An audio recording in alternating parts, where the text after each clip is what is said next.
अस्सलामुअलैकुम स्टूडेंट, कैसे हैं आप? उम्मीद है आप सब खैरियत से होंगे और ईमान की बेहतरीन हालत में होंगे। जैसे कि आप लोग को मालूम है कि मुल्क के हालात ठीक नहीं हैं, जिसकी वजह से आप स्कूल नहीं आ सके। तो हम अपना ये जो पढ़ाई का सिलसिला है इसको रोकेंगे नहीं, बल्कि इसको कंटिन्यू रखेंगे। इसीलिए आप लोग को वीडियो लेक्चर प्रोवाइड किए जा रहे हैं। आपने लेक्चर सुनने के बाद अच्छे से उसको लर्न कर लेना है। लेसन लर्न करने के बाद आपने होमवर्क जो आपको बताया जाएगा, नोटबुक पे आज की डेट लगा के होमवर्क नीट और क्लीन राइट करना, और उस पे आज की डेट होनी चाहिए। और डेट के बाद आप अपना होमवर्क की पिक बनाने के बाद जो आपको लिंक शेयर किया जा रहा है उस पर सेंड कर दें। सेंड करने के बाद हम आपको टेक्स्ट करेंगे कि हमने आपका होमवर्क चेक कर लिया, ठीक है। और इसके अलावा आपने क्या करना है, मुल्क के हालात ठीक नहीं है, मुल्क के लिए और अपने उन भाइयों के लिए जो कि वहाँ पे हमारे लिए लड़ रहे हैं, बहुत सारी दुआ करनी है उनके लिए। तो चलें अपना टॉपिक की तरफ आते हैं। Today our topic of discussion is structure of an atom. इसका जो एसएलओ है वो है identify and differentiate between electrons, protons and neutron. तो पहले हम एसएलओ पे बात कर लेते हैं। इसमें क्या पूछ रहे हैं, आपने इलेक्ट्रॉन, प्रोटॉन्स और न्यूट्रॉन्स को आइडेंटिफाई करना है। किस तरह से आइडेंटिफाई करेंगे, अगर स्ट्रक्चर ऑफ एटम देखें तो इसमें ये स्ट्रक्चर ऑफ एन एटम है। इसके बिल्कुल सेंटर में ये न्यूक्लियस है।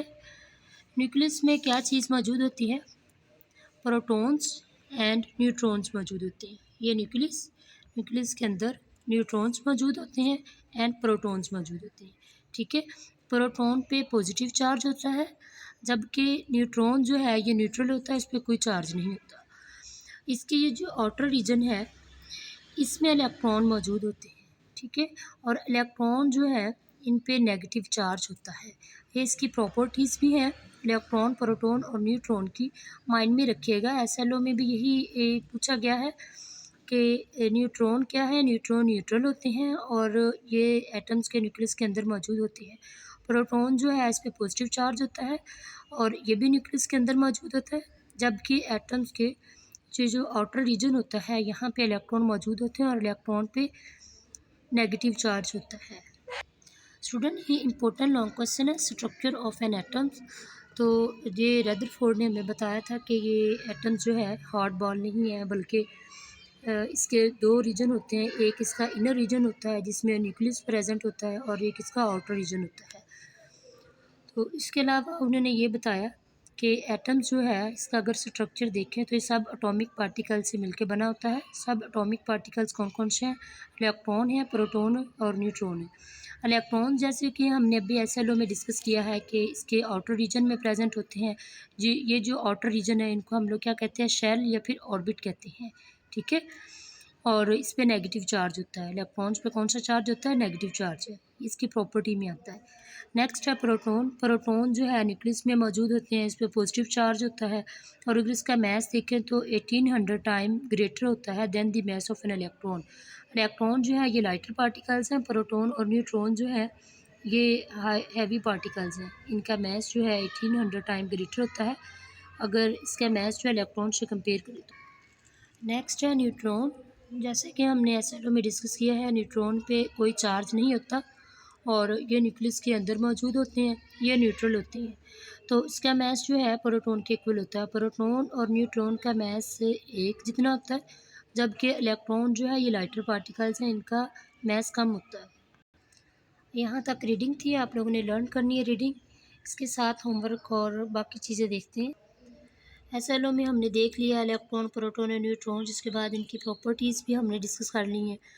इसके अलावा हमने एक्टिविटी में देखा है कि student create a table listing the properties of सब एटॉमिक पार्टिकल्स। हमने अभी इनकी प्रॉपर्टीज़ डिस्कस कर ली हैं। आपने एक टेबल बनाना है, टेबल में इनकी एक एक प्रॉपर्टीज़ लिखनी है। दो दो लिख लीजिएगा कि ये कहाँ मौजूद होते हैं और इन पे चार्ज कौन सा होता है। नेक्स्ट जो है student task label the parts of an atoms. ये अभी इसकी डायग्राम जो है इसको आपने ड्रा करना है, ड्रा करने के बाद इसको लेबल करना है, ठीक है। फिर इसके बाद डिफाइन इलेक्ट्रॉन, प्रोटॉन और न्यूट्रॉन, अभी हमने डिस्कस किया है। ये ग्रामर वर्क है आपका। होमवर्क जो है, फाइंड द नंबर ऑफ सब atomic particles of hydrogen and helium.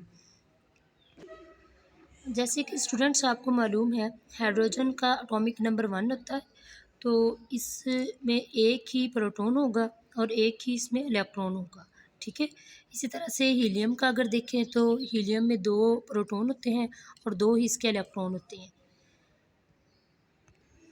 बच्चों, ये होमवर्क में करना है आपने, ठीक है। फाइंड दी नंबर ऑफ सब atomic particles in hydrogen and helium. मैंने आपको डायग्राम में नीचे दिखा भी दिया। रीडिंग हमने अभी कर ली है।